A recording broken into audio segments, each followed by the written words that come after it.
Okay.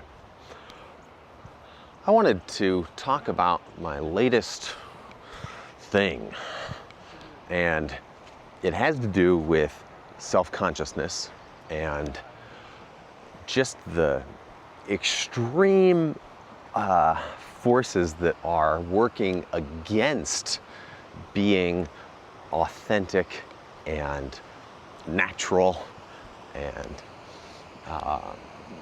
acting without consideration for judgment, I guess.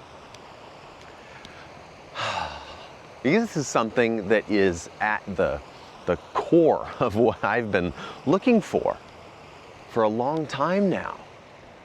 And just really trying to get connected with whatever it is that I am. You know, and coming to appreciate just how far off of the mark I've been. So, for example, I have always struggled with just decisions, making a decision, you know, trying to decide what the fuck I want to do. And it was like a thing. Like, I remember my sister would say, okay, it's Decision Dylan Day. Like, you gotta make the decision. What are we gonna do, you know? And I hated it. I was like, no, you decide. You tell me, what do you want to do?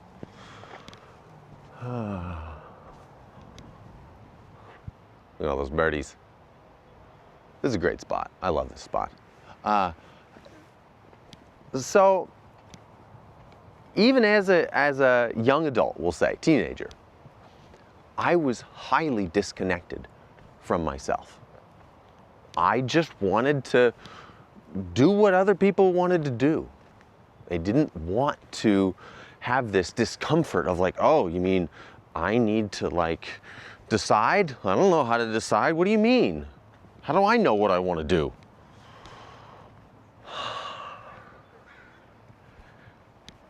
And that's crazy. That is crazy. So let's just chat a little bit about what leads to that being the case for a kid, and you know, now a man-child, not knowing what they want, not being able to ask for what they need, things like that.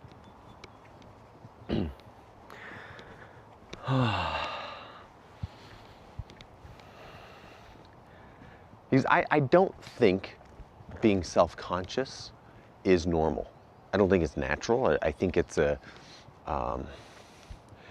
I think the way I see it now is that it's an adaptation that is the result of needing to be self-conscious in order to survive. And, you know, basically it's something like a little kid is not receiving what they need from their caregivers, and so they end up trying to be something different in order to get whatever it is that they are needing. So if a little kid is being disconnected from their caregiver, and they're like, I don't know what to do. How do I get this person to like connect with me? You know, so I know that I'm okay. Well, okay, let's try this. Let's try that. Let's try, you know, let's make a mess. Let's misbehave. Get some attention. Oh, now I've got your attention, right? Something like that. Well, as an adult now, I'm seeing it everywhere. I'm seeing it in what I do with my kids. How in subtle and not subtle ways, I end up sending this message to them that what they're doing, i.e. who they are, because there's no separation between what you do and who you are at that age. It's just, they just exist. And when something about their existence bothers the adult tries to correct them, tries to change them, and then what they receive from that is, oh, I'm wrong. Uh-oh. Like, who I am is bad. And they start changing in order to become acceptable in some way. Because if they weren't, if they didn't do that, they risk mortal danger of being abandoned. Because that's what a kid fears more than anything. So you're gonna leave me, you know? Like, what else is there? Because if a kid gets abandoned, they're toast. Toast.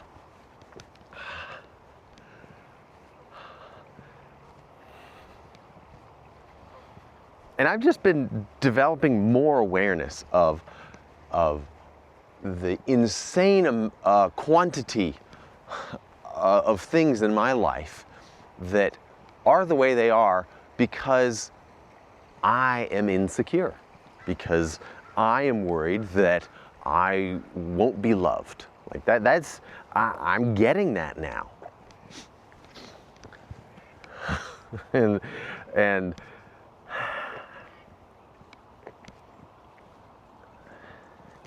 Here's one wild thing about that, is that if I happen to talk about this with somebody, just like childhood in general, I have a very rosy view of my childhood. Fantastic, lovely, amazing, just phenomenal. I can't complain about my childhood to any of my friends. Like, they would just look at me and be like, really? Like, you had it fucking amazing. And I did. So here I am. I had this just banner childhood. And yet, also, as an adult, I'm realizing that I am petrified of not being loved.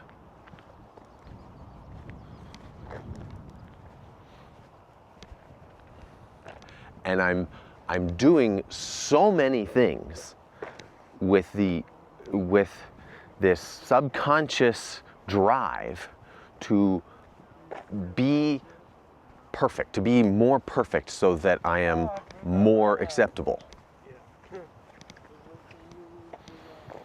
Like, it's like, I was thinking about it. I was like, okay, what things am I not doing? Like, what things am I doing that are outside of this concern for how others view me? And it's not much. There's always some. Now, in some ways, I do, better than most, maybe. But it's still there in like everything I do. Even things that I thought were unrelated, but they're actually like the most related. Like my we'll call it an interest. We'll be generous here. My interest in health. That is coming from this deep feeling in me that I am not good, and therefore I need to be very healthy to be good, to be right, to be acceptable, to be good enough. Same with fitness. Like, I need to be fit, then I will be acceptable, then I will be appropriate, then I will be a good man. How I dress, the pressure that I put on myself to make a certain amount of money, have a certain type of career, the pressure that I put on myself to be authentic. Even that is related to my insecurity. And I think, I'm wasting life. I'm not a good use of oxygen if I don't find and embody my authentic self.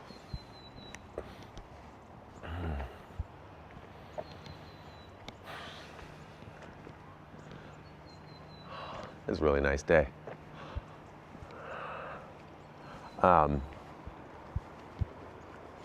And so it's honestly, it's throwing me for a loop because I'm at this weird little transition point where I'm becoming more aware of these things, of how much of my life is really built around trying to make myself good, and seeing that that's a fear response, right? Like, I'm afraid of being abandoned, of not getting love, and so many of my life decisions have been made from a place of fear.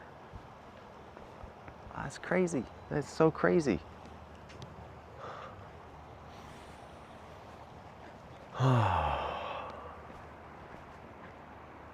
Trying to give you a little view around, although I've got it tracking my face. Let's see if I can turn that off mid-recording. Yes, I can. Okay, so now.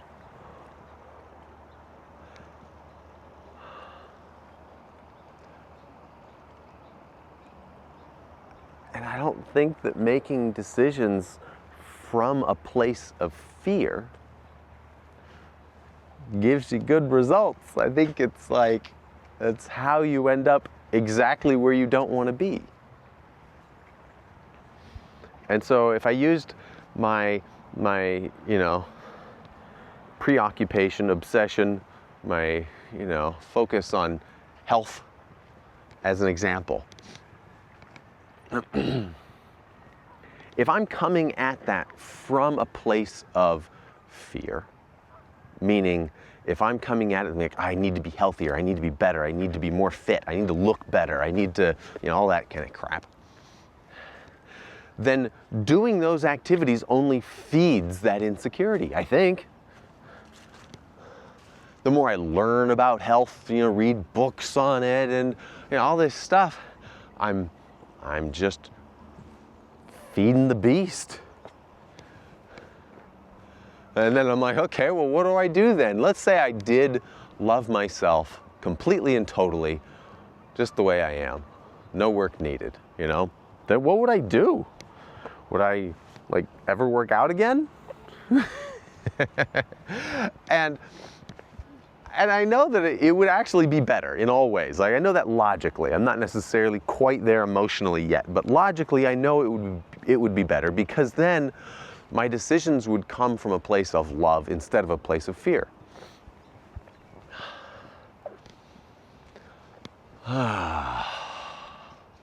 And I think what that looks like is curiosity.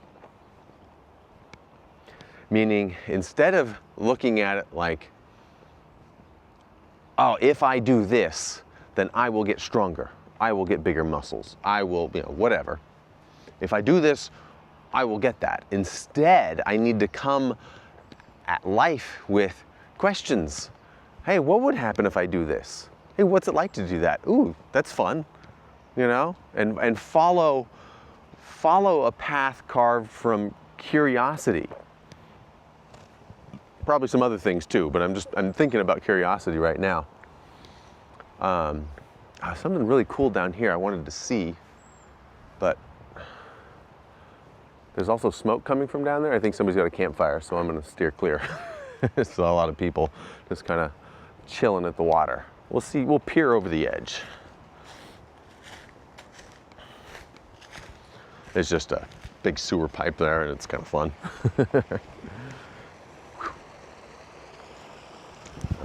Hold on, I need to learn how to work my camera better. It's down there. I'll tell you one thing, it makes phenomenal echoes. If you crawl down there and yell into that big, 6-foot diameter pipe, which goes this way, it goes under the park that way, it makes the most amazing sound ever. So another time when it's not occupied by somebody camping, we'll go down there and I'll show you the echo. It's amazing.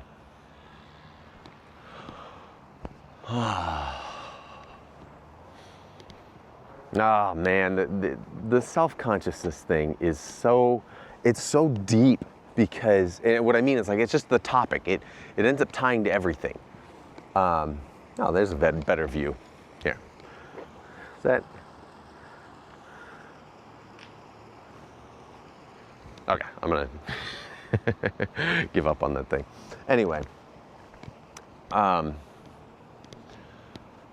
self-consciousness, the way I see it now is, for example, if I'm walking here and I'm doing this recording, if I'm worried about other people seeing me do that, if that makes me self-conscious, then what's happening there is that I'm afraid somebody will make a judgment on me, and that is gonna like hurt me. On some level, that's gonna hurt.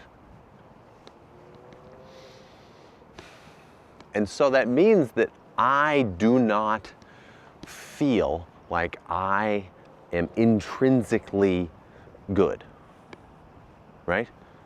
Like if I believe that I was totally good, nothing needs improving, I'm great, like I'm a good person and I'm lovable and I'm worthy and all of that, then I wouldn't worry if someone thought that I wasn't, because hey, that's kind of irrelevant, right? Because I know I am.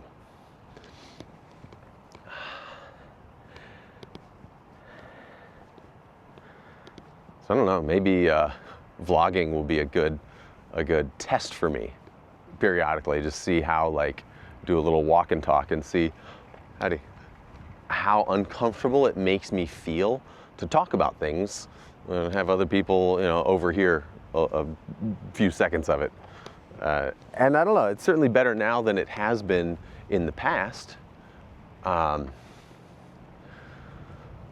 it's not all the way gone or anything. I feel like I've been needing a nice, beautiful day like this. So I'm grateful for that.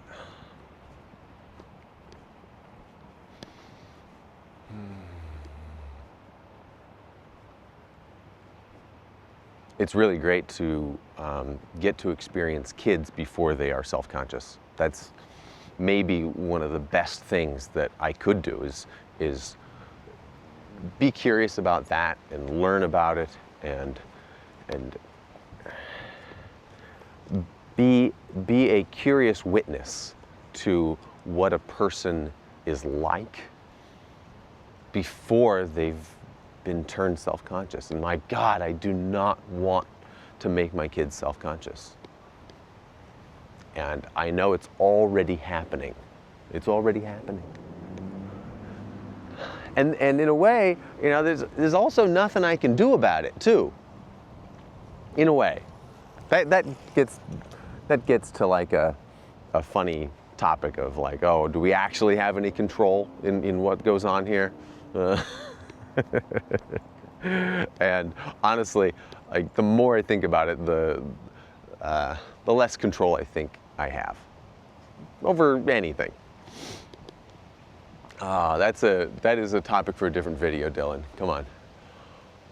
Self-consciousness, self-love. Self-consciousness is a lack of self-love. That's it. If you don't love yourself, then you are going to be paranoid about everything you do, resulting in danger to your survival.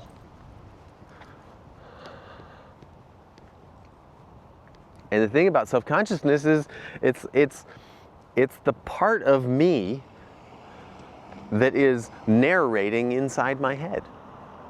When I shut my mouth here, there's a different voice going on in there, and that's the one making me self-conscious. And the me that is not self-conscious is the one that acts instinctually in response to stimuli. Like if I was just a sensory being, taking in the visual, auditory, touch, taste, smell information and responding naturally without conscious filtering and decoding and a lot of chatter up in my brain, then that would be an unself-conscious version of me. But that is not what goes on inside of my head. I've got a narrator. And this narrator is kind of making me crazy.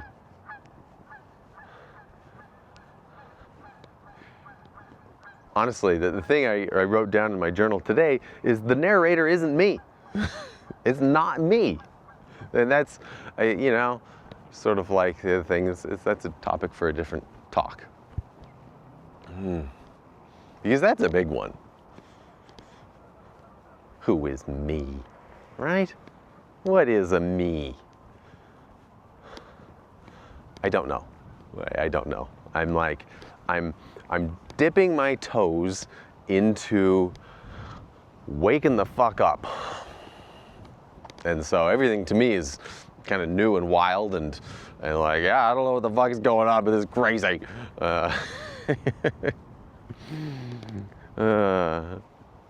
Is it obvious that I recently had a psychedelic experience? Because I did. Again, a story for another time. All right, that's enough on self-consciousness, man.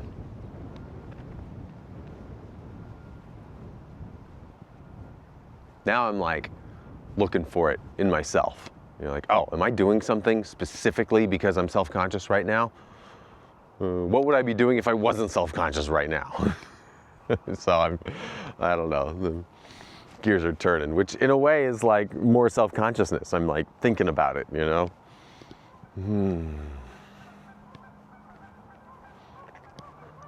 All right, let's wrap it up there. I don't know. Should I wrap it up? Well, I don't know. God, it's only been 22 minutes. I don't know why I came on this side of the river. All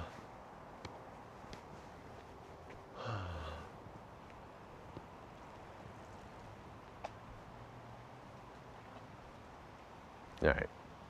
I really am going to wrap it up this time because I actually want to like just walk without talking and enjoy feeling the sun on my face. That's what I want right now. Hey, look at me making a decision finally. Okay, I'm out of here. I love you exactly the way you are. Exactly. Like there isn't a single atom out of place in your whole existence. Everything, every little part of you is perfect. All right, I'll see you next time.